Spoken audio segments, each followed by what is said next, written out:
हे दोस्तों, treasure channel में आपका स्वागत है। और आज इस वीडियो में बात करने वाले हैं अमारा राजा बैटरीज़ के बारे में। तो चलिए शुरू करते हैं।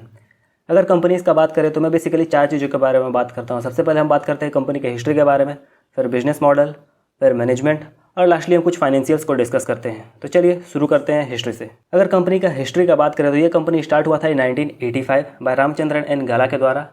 ये बेसिकली उससे पहले यूएस में काम करते थे। 1985 में Ramachandran N Galla at the age of 50 India आए और अपना कंपनी सेटअप करते हैं अमारा राजा पावर सिस्टम। उसी साल सेकंड कंपनी स्टार्ट करते हैं अमारा राजा बैटरीज और उसी का पहला यूनिट सेटअप करते हैं तिरुपति के एक विलेज में। यहाँ तो कंपनी स्टार्ट हो गया। जो अमारा राजा बैटरीज है जिसके बारे में हम अभी डिस्कस करने वाले हैं वो स्टार्ट हो गया 1985 में। जब कंपनी स्टार्ट हो गया तो बैटरी बिजनेस में बहुत सारा टेक्निकल चीज़ होता है, तो उसके लिए कंपनी कोलैबोरेशन करता है विद यूएस कंपनी जीएनबी के साथ में। अब टेक्निकल कोलैबोरेशन कर लिया तो कंपनी को पैसा चाहिए था, तो वो मार्केट से पैसा उठाता है। 1991 में पब्लिक हो जाता है और मार्केट से पैसा उठाता है और एक्सपेंड करना शुरू करता है। अब कंपनी क्या करता है कि 1997 में एक दूसरा कंपनी के साथ जॉइंट वेंचर करता है, जॉनसन कंट्रोल। अभी तक 1997 से पहले कंपनी प्रोडक्ट बना रहा था, बस इंडस्ट्रियल बैटरीज, इंडस्ट्रियल प्रोडक्ट बना रहा था इंडस्ट्रीज के लिए।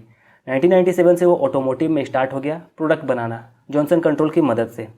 1997 के बाद 1998 या 2000 वो अच्छे तरीके से ऑटोमोटिव प्रोडक्ट बनाना शुरू करता है और 2000 में वो अपना पहला ब्रांड लॉन्च करता है एमरॉन। 2000 में अपना पहला ब्रांड लॉन्च करने के बाद 2004-05 में जयदेव गाला कंपनी को टेक ओवर करते हैं और कंपनी को चलाना शुरू करते हैं। जैसे वो 2004-05 में कंपनी को टेक ओवर करते हैं तो कंपनी काफ़ी अच्छे तरीके से 2004-05 के बाद ग्रो करना शुरू करता है। पहले भी ग्रो कर रहा था लेकिन अब उसका जो स्पीड था वो और ज़्यादा हो जाता है और ज़्यादा अच्छे तरीके से ग्रो करना शुरू करता है फ्रॉम 2004-05। फिर कंपनी दूसरा अपना नया ब्रांड लॉन्च करता है 2007 में पावर जोन।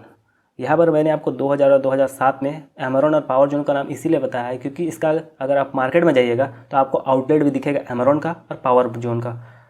इसका और भी बहुत सारा प्रोडक्ट है। एमरॉन के अलावा भी बहुत प्रोडक्ट है, पावर जोन के अलावा भी बहुत प्रोडक्ट है, लेकिन जो आपको ब्रांड आउटलेट दिखेगा वो यही दोनों का दिखेगा, एमरॉन का और पावर जोन का। तो ये हो गया। अब हम आ गए 2007 तक। अब बात करते हैं 2008 से 12 का बीच का। तो 2007 में ओवरऑल मार्केट डाउन चला गया था जिसकी वजह से ऑटो सेल्स हो नहीं रहा था।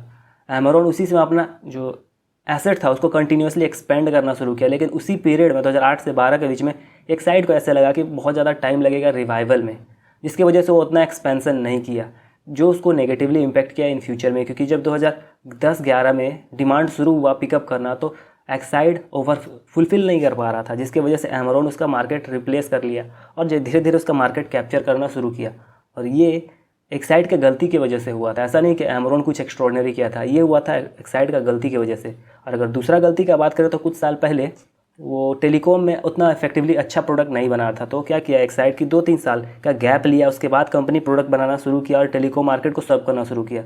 लेकिन जब तक वो ऐसा कर पाता तब तक एमरॉन कंपनी अपना पूरा प्रोडक्ट लॉन्च कर चुका था टेलीकॉम स्पेस में और ओवरऑल अभी भी आप देखेंगे तो 55 to 60% मार्केट कैप्चर करके बैठा है एमरॉन। तो ये दो गलती था जिसकी वजह से एमरॉन कंपनी एक्साइड को बीट कर पाया ओवरऑल मार्केट में। ये चीज़ आपको थोड़ा बहुत पता होना चाहिए। अब हम आ गए 2012। 2014 में होता ये है कि जयदेव जो कंपनी चला रहे थे वो पॉलिटिक्स में एंटर कर जाते हैं। और ये जो पॉलिटिक्स में एंटर कर रही है सडन ऐसे नहीं हो गया कि अचानक से उनका दिमाग में आया और पॉलिटिक्स में एंटर कर गए, ऐसा नहीं है। अगर उनका हिस्ट्री का बात करें, जयदेव गाला की मदर साइड का हिस्ट्री का बात करें तो उनके जो दादाजी, उनके जो नाना जी है वो पॉलिटिशियन थे, वो पार्लियामेंटेरियन थे। और उनकी जो माँ और उनकी माँ अरुणिमा कुमारी गाला वो भी मिनिस्टर थी आंध्र प्रदेश गवर्नमेंट में इन ministry of geology and mines में। तो ऐसा नहीं है कि इनको डायरेक्टली एक दिन ऐसा लगा कि इनको पॉलिटिक्स ज्वाइन करना चाहिए और ये ज्वाइन कर लिए। इनका हिस्ट्री रहा है, मदर साइड से हिस्ट्री रहा था, ये पॉलिटिक्स में इनका इंटरेस्ट था, इसीलिए पॉलिटिक्स ज्वाइन किया। बहुत के होंगे जो सोच रहे होंगे कि एक बिजनेसमैन पॉलिटिक्स में ज्वाइन किया है तो बहुत ख़राब है। हो सकता है ये ख़राब है बहुतों के लिए, हो सकता है वो अच्छा हो, ये डिपेंड करेगा कैसे आप सोचते हैं और ये आने वाले फ्यूचर में कैसा होगा। फिलहाल के लिए कंसीडर कर सकते हैं कि अचानक से ये सोच के पॉलिटिक्स में एंटर नहीं किए, इनके मदर साइड से इनको फैमिली का पहले से सपोर्ट था बोल सकते हैं या नॉलेज था कि इनको पॉलिटिक्स में जाना है। फिर साल आता है 2019 का। 2018 में जो जॉनसन कंट्रोल था वो अपना पावर डिवीज़न को बेच देता है ब्रुकफील्ड को। जब 2018 में वो अपना सारा डिवीज़न को, पावर डिवीज़न को ब्रुकफील्ड को बेचता है तो अपना जो शेयर रहता है था लगभग 26%, वो भी चला जाता है ब्रुकफील्ड के पास में। 2% हालांकि वो बेच देते हैं अमारा को, लेकिन फिर भी जो मेजोरिटी ऑफ द स्टेक रहता है 23% ब्रुकफील्ड के पास चल गया, अभी भी उसी के पास में। तो 2018 के बाद आपको जो शेयर होल्डिंग पैटर्न है उसमें अचानक 52% के बाद सीधा डिक्रीजिंग दिखेगा 27-28% के आसपास। तो ऐसा नहीं है कि कंपनी अपना शेयर को बेच दिया है। इससे आपको समझना होगा कि कंपनी शेयर नहीं बेचा है, उसका जो पार्टनर था जॉनसन कंट्रोल वो अपना शेयर बेच के निकल गया है। एक तरीके से वो अपना पूरा का पूरा कंपनी ही बेच दिया, शेयर बेच के निकला नहीं है, अपना को पूरा पूरा कंपनी बेच दिया दूसरे कंपनी को, ब्रॉकफील्ड को। तो ब्रॉकफील्ड किस तरीके से काम करता है ये अमारा के साथ मिल के वो आने वाले फ्यूचर में पता चल गया। 1-2 साल हमको देखना पड़ेगा कि कैसे काम कर रहा है। अब आता है 2021 में एक केस हुआ था Andhra Pradesh pollution control board. जो पॉलिटिक्स की हम बात की उसी की वजह से ये प्रॉब्लम हो सकता है। इसमें 2 कंडीशन हो सकता है। सबसे पहला ये कि पॉलिटिक्स जब जयदेव वगैरह इंटर किए तो हुआ ये कि वो अपोजिशन पार्टी में है, और आंध्र प्रदेश में अपोजिशन पार्टी का सरकार है, में भी अपोजिशन पार्टी का नहीं है फिर भी सरकार दूसरे का है। तो होता ये है कि जब भी किसी दूसरे का सरकार होता है तो वो चाहता है कि जो अपोजिट पार्टी में जो भी आदमी है, जो भी बिजनेस उनको सपोर्ट कर रहा है उसको सप्रेस करे। उसके वजह से चाहे ये केस हो सकता है, या दूसरा होगा कि कंपनी पैसा दे दे के वो जो लीड कंटेंट इंसान का बॉडी में मिल रहा था उसको दबा के रखा था, मतलब इन्वायरमेंटल नॉर्म्स को बाईपास कर रहा था पैसा दे के। तो ये 2 कंडीशन हो सकता है, कह पाना थोड़ा मुश्किल है। 2021 में एक केस हुआ था, Andhra Pradesh pollution control board case कर दिया था, जिसको कि 6 या 7 दिन बाद हाई कोर्ट हटा दिया। तो ये था केस, थोड़ा सा केस के बारे में। तो ये केस के बारे में मुझे ज़्यादा आइडिया नहीं है, आप चाहे तो गूगल करके इसके बारे में और ज़्यादा जानकारी ले सकते हैं, बस मुझे पता था तो मैंने आपको ये बता दिया। अब हम बात करते हैं कंपनी के नाम के बारे में। अगर कंपनी का नाम का बात करें तो ये नाम आया फ्रॉम अमरावती एंड राजगोपाल नायडू। अमरावती और राजगोपाल नायडू रामचंद्रन गाला के माता और पिताजी थे। इनकी माँ का नाम था अमरावती, उनसे लिया गया अमारा, और पिताजी का नाम था राजगोपाल नायडू, उसे लिया गया है राजा। तो यहाँ से हो गया अमारा राजा, ये नाम आया है। तो ये तो था ओवरऑल हिस्ट्री के बारे में। अब हम बात करते हैं कंपनी के बिजनेस मॉडल के बारे में। अगर कंपनी का बिजनेस मॉडल का बात करें तो जैसा कि एक मैन्युफैक्चरिंग कंपनी में होता है कि एक साइड रॉ मटेरियल रखता है और प्रोडक्ट बना के नॉर्मल बेचता है। ये ऑटोमोटिव और इंडस्ट्रियल प्रोडक्ट बनाता है, 2 ही तरह का प्रोडक्ट बनाता है। ये सबमरीन के लिए प्रोडक्ट नहीं बनाता है जैसा कि एक साइड में बनाता है। अगर रॉ मटेरियल का बात करें तो कंपनी का मेजर रॉ मटेरियल है लीड, और ये ओवरऑल जितना भी लीड रहता है सारा का सारा इंपोर्ट करता है at LME price, London Metal Exchange के प्राइस पे सारा का सारा इंपोर्ट करता है। तो ये डायरेक्टली डिपेंडेंट है उसी प्राइस पे। अगर इसके कंपैरिजन में एक साइड का देखें तो एक साइड का 2 स्मेल्टर यूनिट है। स्मेल्टर यूनिट कहने का मतलब कि 2 यूनिट ऐसा सेटअप किया जहाँ पुराना बैटरी को लाता है, वहाँ से लीड को निकालता है और यूज़ करता है, जो कि हमारा के पास नहीं है। और हमारा इन फ्यूचर फोकस कर रहा है कि अपना एक स्मेल्टर यूनिट सेटअप करे, ताकि उसका जो कॉस्ट है, डिपेंडेंसी है ऑन LME प्राइस, वो थोड़ा सा कम हो सके। ये था ओवरऑल रॉ मटेरियल के बारे में। अब बात करते हैं प्रोडक्ट के बारे में। अगर प्रोडक्ट का बात करें तो इसका जो मेजर प्रोडक्ट है वो एमरॉन है और पावर जोन है। और ये बेचता कैसे है, इसका एमरॉन और पावर जोन का आपको ब्रांड आउटलेट भी मिल जाएगा, और बहुत सारा प्रोडक्ट आपको मार्केट में पूछने से पता भी चल जाएगा। इन दोनों के बारे में आदमी सब जानता भी है। अगर इनका प्रोडक्ट का बेचने का स्टाइल का बात करें तो ओवरऑल सेम प्रोसेस फॉलो करते हैं जैसे कि एक साइड, लेकिन ये थोड़ा सा उसे डिफरेंट करते हैं कि फ्रेंचाइजी भी ट्राई कर रहे हैं और अपना ब्रांड आउटलेट भी खोले हैं। तो ये 2 चीज़ों से इसको थोड़ा सा बेनिफिट होता है। अगर इनका मैन्युफैक्चरिंग यूनिट का बात करें तो ये 2 मैन्युफैक्चरिंग यूनिट है इनका, और दोनों आंध्र प्रदेश में ही है। तो इससे एक फ़ायदा भी है और एक नुकसान भी है। फ़ायदा ये है, सबसे पहले नुकसान बात करते हैं। नुकसान ये है कि अगर मान लेते हैं कि कोई इनका क्लाइंट है, वो है गुजरात में, वो दिल्ली में है और वो कोलकाता में, ये 3 जगह है। तो जो सप्लाई करना होगा आंध्र प्रदेश से उतना दूर जाएगा। तो क्लाइंट जो होता है मोस्टली प्रेफर करता है उसी कंपनी को अपना कॉन्ट्रैक्ट देना जो उसके आसपास में हो, ताकि उनको टाइम नहीं लगे। ऑर्डर दिए तुरंत सामान मिल गया, जिसके वजह से हो सकता है कि कंपनी को जो ऑर्डर है थोड़ा सा कम मिले कंपेरेटिवली, अगर वो जो क्लाइंट कंपनी उसके आसपास रहता तब। तो ये तो घाटा हुआ। अब फ़ायदा इसके ये है कि अगर कंपनी अपना सारा का सारा प्रोडक्ट एक ही जगह बनाता है तो उसको मैनेज करने का कॉस्ट कम लगता है। अगर मान लेते हैं कि 5 जगह आप कंपनी खोले, 5 जगह मैन्युफैक्चरिंग यूनिट खोले और 5 जगह अलग अलग प्रोडक्ट बना रहे हैं, तो 5 जगह को मैनेज करने का आपको अलग अलग मैनेजर रखना पड़ेगा, अलग अलग सब कुछ रखना पड़ेगा। लेकिन अगर आप एक ही जगह सब कुछ कर रहे हो तो आपको होगा कि एक ही मैनेजर पे सारा का सारा काम हो जाएगा। तो यहाँ पे कॉस्ट बचता है। तो इकोनॉमीज़ ऑफ स्केल बोला जाता है, जो कि कंपनी के फेवर में जाता है। तो एक फ़ायदा भी है, एक नुकसान भी है, डिपेंड करता है कि कंपनी किस तरीके से अपने आप को इवॉल्व करता है। ये था प्रोडक्ट के बारे में। अब बात करते हैं कंपनी के ऑटोमोबाइल बिजनेस के बारे में। अगर कंपनी का ऑटोमोबाइल बिजनेस का बात करें तो ओवरऑल रेवेन्यू का 10% आता है OEM से और 45% आता है आफ्टर मार्केट से। तो ऑटोमोबाइल से लगभग आता है 55% के आसपास का रेवेन्यू। और OEM में अगर बात करें तो OEM में 2 व्हीलर से बहुत कम आता है, अप्रॉक्सीमेटली 10% है, उससे कम ही है 2 व्हीलर का OEM से। OEM और रिप्लेसमेंट मार्केट अगर आपको नहीं पता तो मैं फिर से आपको बता दूं कि OEM होता है बड़ा कंपनी को कंसिडर किया जाता है OEM, जैसे हीरो, होंडा, TVS, ये सब कंपनी को कंसिडर किया जाता है OEM। और रिप्लेसमेंट मार्केट कहने का मतलब है कि छोटा मोटा गैराज के थ्रू अगर आप सामान बेचते हैं तो उसको कंसिडर किया जाता है रिप्लेसमेंट मार्केट। तो हमारा का जो मेन फोकस है वो रिप्लेसमेंट मार्केट में ज़्यादा है, और उसमें 2 व्हीलर में ये लगभग ओवरऑल मार्केट का 25% प्लस मार्केट कैप्चर किए हुए, और 4 व्हीलर में 35% प्लस मार्केट कैप्चर किए हुए ओवरऑल मार्केट का। तो यहाँ पे हम क्लियरली देख सकते हैं कि इसका मेन फोकस रिप्लेसमेंट मार्केट में है, OEM में उतना कुछ खास नहीं है, और ये कंटिन्यूसली इंक्रीज़ भी करता जा रहा होगा, क्योंकि ये जो डेटा है वो 2012 का है, और कंपनी कंटिन्यूसली 2012 से इंक्रीज़ ही किया है, डिक्रीज़ कभी करते लगा नहीं है देखने से। तो ये था ओवरऑल कंपनी के ऑटोमोबाइल बिजनेस के बारे में।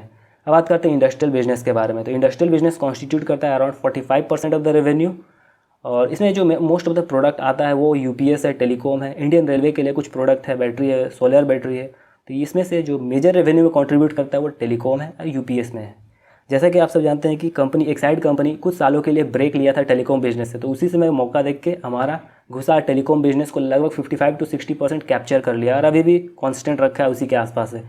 तो इंडस्ट्रियल प्रोडक्ट में जो इसका मेजर रेवेन्यू जनरेट करता है वो टेलीकॉम है। और अगर UPS का बात करें तो ओवरऑल मार्केट का लगभग 35% इंडस्ट्रियल में UPS के थ्रू आता है।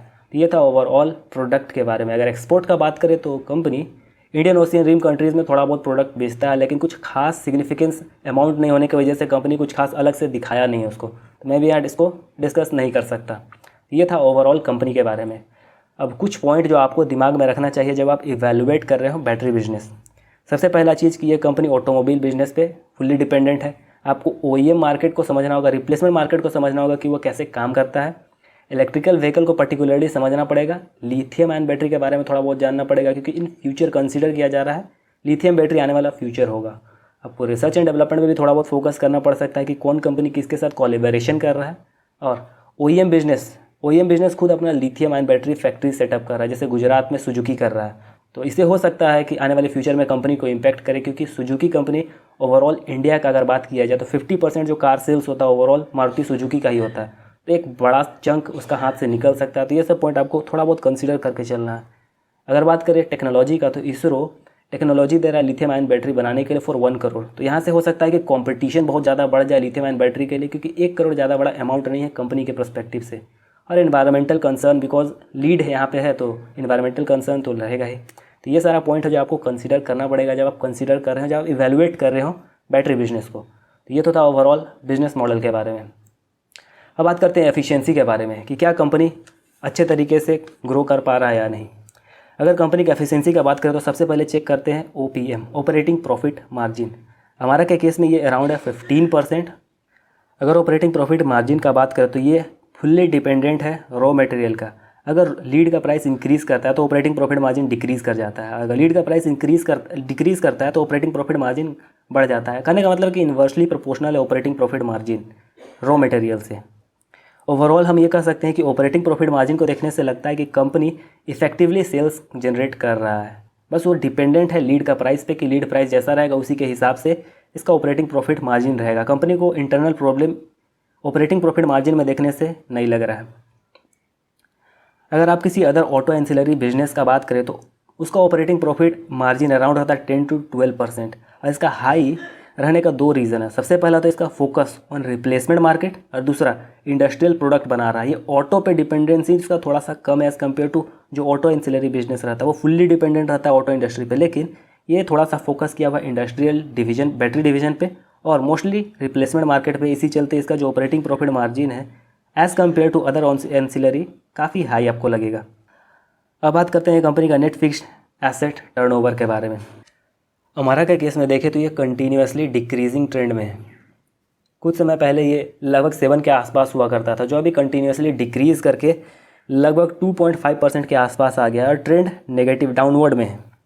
तो इससे हम कंसीडर कर सकते हैं कि कुछ कंपनी के साथ हुआ होगा, इसीलिए कंपनी का जो overall net fixed asset turnover ratio decrease कर रहा है। तो हम यहाँ कंसीडर करते हैं कि 2 चीज़ हुआ हो सकता है। पहला तो कि कंपनी अपना जो एसेट है उसको इफेक्टिवली यूज़ नहीं कर पा रहा है, या दूसरा कि कंपनी हैवीली इन्वेस्ट कर रहा है कैपेक्स में। तो पहला पॉइंट अगर प्रूफ करना है तो उसके लिए हमको दूसरा पॉइंट समझना पड़ेगा। अगर लास्ट कुछ साल का डेटा देखें तो आपको पता चलेगा कि कंपनी का कैपेक्स बहुत ज़्यादा है, बहुत ज़्यादा कंपनी कैपेक्स में खर्च किया है, और पर उतना तेज़ी से उसका सेल्स जनरेट नहीं हुआ है जितना तेज़ी से वो अपना कैपेक्स में खर्च किया है। तो हो सकता है कि कंपनी जो कैपेक्स में खर्च किया है वो इन फ्यूचर सेल्स जनरेट करके दे। लेकिन अगर हम यूटिलाइजेशन रेशियो का बात करें, कैपेसिटी यूटिलाइजेशन का बात करें, तो उससे हमको देख के पता चलता है कि कंपनी का यूटिलाइजेशन कैपेसिटी 90% है। मतलब ओवरऑल जितना वो कैपेक्स में खर्च किया है उसमें से 90% से वो अपना प्रोडक्ट जनरेट कर रहा है। कहने का मतलब कि कैपेक्स जो बचा के रखा है उससे वो उतना जनरेट नहीं कर पाएगा इन फ्यूचर। ओवरऑल कहने का यहाँ मतलब है कि कैपेक्स का जो एक्सपेंसन किया है उससे कोई खास हेल्प नहीं मिलने वाला है इन फ्यूचर में सेल्स जनरेशन में। कहने का यही मतलब है। तो कंपनी जो हैवीली कैपेक्स में खर्च किया है वो अभी के लिए वही काम कर रहा है, लेकिन उसको इफेक्टिवली यूज़ नहीं कर पा रहा है कंपनी। यहाँ देखने से ये पता चलता है। अब बात करते हैं कंपनी का वर्किंग कैपिटल टर्नओवर रेशियो के बारे में। इससे पता चलता है कि कंपनी अपना वर्किंग कैपिटल को कितने अच्छे तरीके से यूज़ कर पा रहा है to generate the sales. Company के केस में, हमारा के केस में ये अराउंड 4 to 5%। अब बात करते हैं कंपनी का इन्वेंटरी डेज़ के बारे में।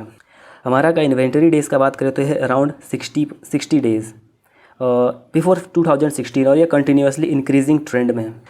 इससे हम बेसिकली दो चीज़ समझ सकते हैं। 2016 से पहले तो चलिए ठीक था, लेकिन 2016 के बाद ऐसा क्या हुआ कि इंक्रीज़ करने लगा। इसका हम दो रीज़न सबसे पहला समझ सकते हैं। पहला रीज़न कि कंपनी प्रोडक्ट बेच नहीं पा रहा है, वो किसी भी रीज़न की वजह से हो सकता है, या फिर दूसरा कंपनी का फोकस रिप्लेसमेंट मार्केट में हो गया है। जहाँ तक बात है रिप्लेसमेंट मार्केट का, तो कंपनी का रिप्लेसमेंट मार्केट में ऑलरेडी पकड़ काफ़ी बढ़िया है और कंपनी बोल रहा है कि अब OEM में ज़्यादा फोकस करेगा। तो जब OEM में फोकस करेगा तो इन्वेंटरी डेज़ घटना चाहिए था। तो यहाँ पे हम कंसीडर कर सकते हैं कि कंपनी OEM में फोकस करने के बावजूद इन्वेंटरी डेज़ बढ़ रहा है। तो इसका हम बेसिक मतलब यही समझेंगे कि कंपनी प्रोडक्ट बेच नहीं पा रहा है। अब हम बात करते हैं रिसीवेबल डेज़ का। अगर हमारा का रिसीवेबल डेज़ का बात करें तो ये अराउंड 45 to 50 डेज़ के अराउंड, और ये लगभग इसी रेंज में घूमता रहता है एक्सेप्ट 2016 के बाद जब यहाँ थोड़ा सा डिक्रीजिंग ट्रेंड आया है, बिकॉज कंपनी फोकस करना शुरू किया है OEM कंपनी पे। अगर कोई भी company auto ancillary company OEM पे फोकस करेगा तो वो प्रोडक्ट बनाएगा, तुरंत बेच देगा और तुरंत उसको रिकवरी हो जाएगा पैसा का। इसीलिए आपको रिसीवेबल डेज थोड़ा सा डिक्रीजिंग दिख रहा है 2016 के बाद। तो यहाँ पे हम क्लियरली देख सकते हैं कि कंपनी का फोकस OEM में बढ़ा है, जैसा कि मैनेजमेंट बोला है। अब हम बात करते हैं पेएबल डेज़ का। अगर कंपनी का पेएबल डेज़ का बात करें तो ये कंटिन्यूसली इंक्रीज़ कर रहा है। ऐसा नहीं कि ख़राब है या अच्छा है, इसको हमको समझना पड़ेगा कि ऐसा क्यों है। अगर हमारा के केस में बात करें तो कंपनी का जो ट्रेंड बढ़ा है, जो पेएबल डेज़ का ट्रेंड बढ़ा है, इसका दो कारण हो सकता है। सबसे पहला कि कंपनी अपना जो सप्लायर है उसको पैसा पे नहीं कर पा रहा है, जो कि सोचना एकदम गलत होगा क्योंकि कंपनी काफ़ी अच्छे तरीके से ग्रो कर रहा है तो पैसा पे नहीं कर पाया, ऐसा हो नहीं सकता है।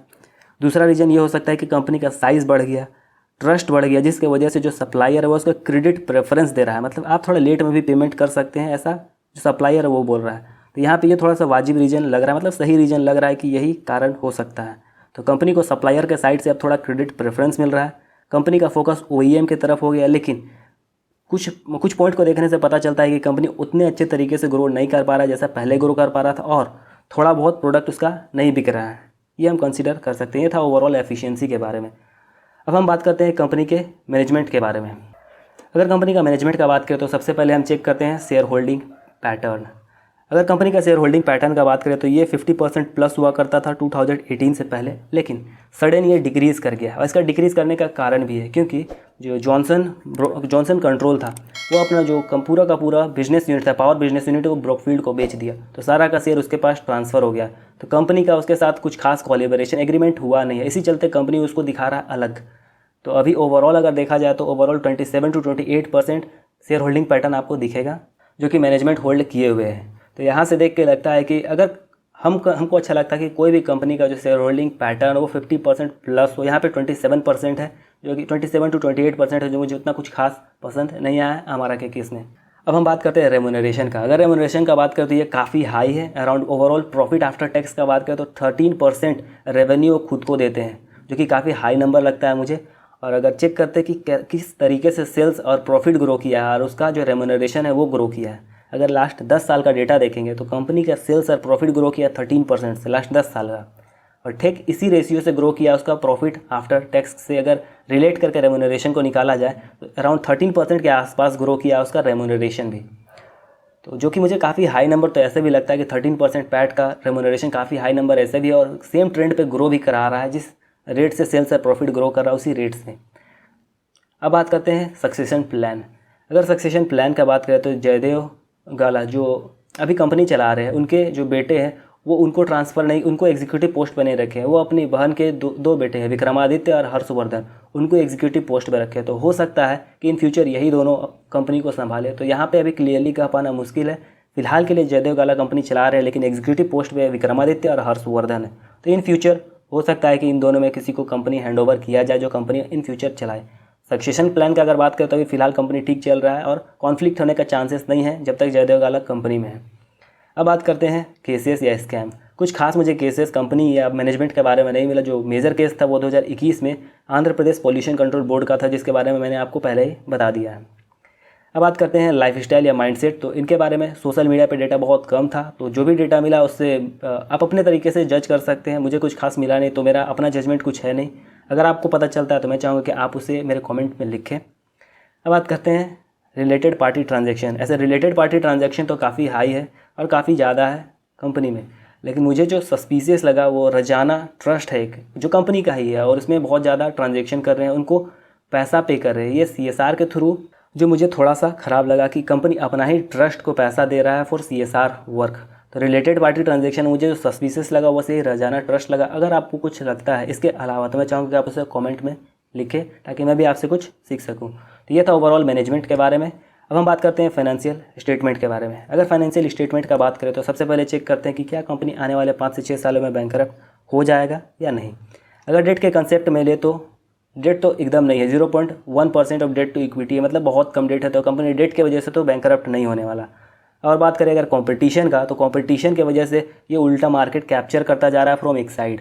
और ये हो सकता है कि लिथियम बैटरी आने की वजह से हो सकता है कि इन फ्यूचर कंपनी को नेगेटिवली इम्पैक्ट करना पड़े, लेकिन company is also working on lithium ion battery और इसरो जैसे टेक्नोलॉजी दे रहा है। तो ऐसा थोड़ी है कि कंपनी इसरो हमारा को टेक्नोलॉजी नहीं देगा। तो जैसे टेक्नोलॉजी मिलेगा, जैसे मार्केट में डिमांड बढ़ेगा, तो ये भी अपना प्रोडक्ट बना के बेचना शुरू करेगा। तो ना तो कंपटीशन की वजह से मार्केट से ऑब्सोलीट होने वाला है 5 से 6 सालों में, और ना ही डेट की वजह से। अब हम बात करते हैं रिटर्न ऑन इक्विटी का। तो रिटर्न ऑन इक्विटी का अगर बात करें तो कंपनी 26% से 15% पे आ गया रिटर्न ऑन इक्विटी में, और कंटिन्यूस ट्रेंड इसका डाउनवर्ड है। रिटर्न ऑन कैपिटल एम्प्लॉयड का भी बात करें तो ये भी लगभग 41% से डिक्रीज़ करके 22% आ गया है, और दोनों लगभग सेम ट्रेंड फॉलो कर रहा है। यहाँ पे एक चीज़ आपको समझना है कि आपको return on capital, return on equity को आपको तोड़ के देखना है ताकि आपको बेहतर तरीके से समझ में आए कि कंपनी, बेसिक कहने का मतलब है कि आप डूपोर्ट से तोड़ के देख सकते हैं रिटर्न ऑन इक्विटी को, ताकि आपको पता चले कि कौन सा टर्म बढ़ रहा है कौन सा घट रहा है। यहाँ पर 26% और 15% करने से आपको समझ नहीं आएगा। मैं चाहूँगा कि आप इसे करें खुद से ताकि आपको भी पता चले कि कैसे क्या चीज़ करना है। आप गूगल में अगर DuPont how to analyze return on equity through DuPont पर कीजिएगा तो आपको मिल जाएगा कैसे करना है।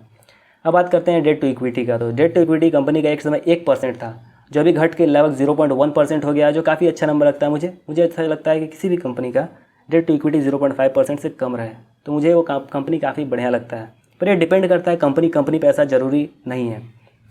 अब हम बात करते हैं मार्जिन का। अगर कंपनी का मार्जिन का बात करें तो कंपनी का ऑपरेटिंग प्रॉफिट मार्जिन, जैसा कि मैंने आपको पहले बताया, ये अराउंड 14 to 15% या 15% के आसपास है। 14 to 16% यहाँ मैंने लिख दिया, 15% के आसपास आपको घूमता नजर आएगा, जो कि काफ़ी हाई नंबर ऐसे भी लगता है। कोई भी ऑटो एंसिलरी बिजनेस में अगर आप देखिएगा तो इसका मेन फोकस रिप्लेसमेंट मार्केट और इंडस्ट्रियल प्रोडक्ट में होने की वजह से ये थोड़ा सा आपको हाई नंबर दिख रहा है।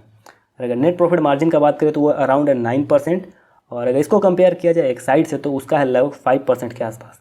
तो 5% है और इसका 9% है, तो इसका मेन रीज़न रिप्लेसमेंट मार्केट है और इंडस्ट्रियल प्रोडक्ट है। इंडस्ट्रियल प्रोडक्ट उसका भी है, लेकिन मेन फोकस इसका रिप्लेसमेंट मार्केट है, जबकि एक साइड का मेन फोकस OEM, जिसके वजह से उसका मार्जिन थोड़ा कम रहता है, क्योंकि OEM कंपनी थोड़ा कंप्रेस करना चाहता है अपना रॉ मटेरियल कॉस्ट को। इसी की वजह से OEM में जो भी कंपनी डील करता है उसका मार्जिन थोड़ा सा कम ही रहेगा as compared to replacement market. तो ये चीज़ आपको थोड़ा सा समझना होगा, जो कि मैंने आपको points to be considered before analysing battery business में मैंने आपको पहले ही बता दिया है कि क्या क्या पॉइंट का आपको कंसिडर करना चाहिए।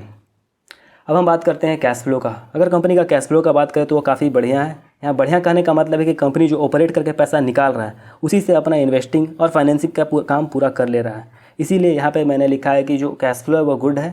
अगर ओवरऑल अगर बात करें तो कंपनी लास्ट 10 सालों में लगभग 5000 करोड़ के आसपास का कैश फ्लो जनरेट किया है काम करके, जिसमें से वो लगभग 4000 करोड़ के आसपास इन्वेस्टिंग में खर्च किया और 1000 करोड़ खर्च किया है फाइनेंसिंग में। जो फाइनेंसिंग में 1000 करोड़ किया मोस्टली डिविडेंड पेमेंट में किया है। तो हम क्लियरली देख सकते हैं कि कंपनी जो ऑपरेट करके पैसा निकाल रहा है उसी से अपना इन्वेस्टिंग का काम पूरा कर ले रहा है वो इफेक्टिव तरीके से। यहाँ पे आपको मैं ये बता दूं कि कैश फ्लो में जो ऑपरेटिंग जो भी देखा जा रहा है ओवरऑल मैंने ऊपर आपको बता दिया वो ठीक है या ख़राब है, लेकिन आपको इसको फर्दर एनालिसिस करना पड़ेगा ओवरऑल एक एक चीज़ को जाके देख के। अब हम बात करते हैं वर्किंग कैपिटल का। वर्किंग कैपिटल का अगर बात करें तो स्लाइटली पॉजिटिव है, current asset minus current liabilities. तो यहाँ पे हम कंसिडर करेंगे कि कंपनी को अपना जो रेगुलर काम है उसके लिए डेट नहीं लेना पड़ता है। जो मैन्युफैक्चरिंग कंपनी है उसके लिए पॉजिटिव हो, मैं वही कंसिडर करता हूँ। यहाँ पे पॉजिटिव भी दिख रहा है जो काफ़ी बढ़िया नंबर है। और यहाँ पे मैं वर्किंग कैपिटल में साथ में चेक करता हूँ CFO वर्सेस पैट को, ताकि पता चले कि कंपनी जो सच में प्रॉफिट कमा रहा है उसको कैश में कन्वर्ट कर पा रहा है या नहीं। अगर लास्ट कुछ साल का डेटा देखें तो कंपनी ओवरऑल प्रॉफिट किया है अराउंड 4000 करोड़ के आसपास प्रॉफिट किया है कंपनी लास्ट 10 साल में, लेकिन कंपनी के पास कैश आया है अराउंड 5000 करोड़ के आसपास। तो हम क्लियरली देख सकते हैं कि कंपनी जो भी प्रॉफिट करके जनरेट कर रहा है पैसा, उसको कैश में कन्वर्ट कर पा रहा है। और यहाँ आपको CFO में थोड़ा सा ज़्यादा बड़ा नंबर इसीलिए लग रहा है क्योंकि डेप्रिसिएशन को हम पैट से प्रॉफिट आफ्टर टैक्स में घटा के निकालते हैं और इंटरेस्ट कॉस्ट को भी घटा देते हैं, तब जाके पैट निकलता है। लेकिन CFO में उसी टर्म को जोड़ दिया जाता है, जिसके वजह से CFO ज़्यादा बड़ा नंबर लग रहा है पैट का। अब हम बात करते हैं वैल्यूएशन का। अगर ओवरऑल कंपनी का वैल्यूएशन का बात करें तो हम 2 ही तरीका यूज़ करते हैं। ऐसे हम वैल्यूएशन चेक ही नहीं करते हैं, बस हम वैल्यूएशन इसी पर्पज़ से चेक करते हैं कि कंपनी क्या हमको बहुत हाई वैल्यूएशन पे मिल रहा है तो हम उसको कंसीडर नहीं करेंगे खरीदना। लेकिन और इसके अलावा कोई काम नहीं रहता है वैल्यूएशन का फ्रॉम माय प्रोस्पेक्टिव। अगर वैल्यूएशन का बात करें तो PE के रेस्पेक्ट में अगर ओवरऑल कंपनी का लास्ट 3-4 साल का डेटा देखें तो कंपनी का प्रॉफिट है अराउंड 600 करोड़। तो PE के रेस्पेक्ट में देखें तो अराउंड 12,000 to 18,000 करोड़ के आसपास इसका वैल्यूएशन होना चाहिए, और अभी ये ट्रेड कर रहा है अराउंड 12 to 13,000 करोड़। तो हम यहाँ कंसीडर कर सकते हैं कि कंपनी इस वैल्यूएशन में कि कंसीडर किया जा सकता है खरीदना। ऐसा नहीं कि खरीद ही लेंगे PE के रिस्पेक्ट में बस देख के, ये बस एक तरीका है कि हाँ कंपनी बहुत हाई वैल्यूएशन पर ट्रेड नहीं कर रहा है। और अगर बात करें डिस्काउंटेड कैश फ्लो मेथड का, तो कैपेक्स में कंपनी बहुत ज़्यादा खर्च किया है, जिसकी वजह से उसके पास फ्री कैश फ्लो कुछ खास है नहीं। जब कंपनी के पास फ्री कैश फ्लो कुछ है नहीं तो discounted free cash flow method से उसका वैल्यूएशन निकाल पाना बहुत मुश्किल है। बहुत से व्यक्ति यहाँ पे 2 अलग अलग तरीके का यूज करते हैं। कुछ यूज करते हैं ग्रोथ कैपेक्स का यूज करते हैं, कुछ मेंटेनेंस कैपेक्स का यूज करते हैं। अगर आपको ये सब टर्म पता नहीं चला तो मैं चाहूँगा कि आप डिस्काउंटेड कैश फ्लो से कैसे वैल्यूएशन निकाला जाता है इसके बारे में प्रॉपर एनालिसिस करें, तो आपको पता चलेगा कि मैं क्या बोल रहा हूँ। फिलहाल के लिए तो ये बहुत ज़्यादा कैपेक्स यूज करने की वजह से फ्री कैश फ्लो कंपनी के पास बचा नहीं। जब कंपनी के पास फ्री कैश फ्लो नहीं है तो उसके हिसाब से अगर हम उसका वैल्यूएशन निकालेंगे तो वो कुछ खास सिग्निफिकेंट नंबर नहीं आएगा, इसीलिए मैं यहाँ पे वैल्यूएशन इसके साथ नहीं निकाल रहा हूँ।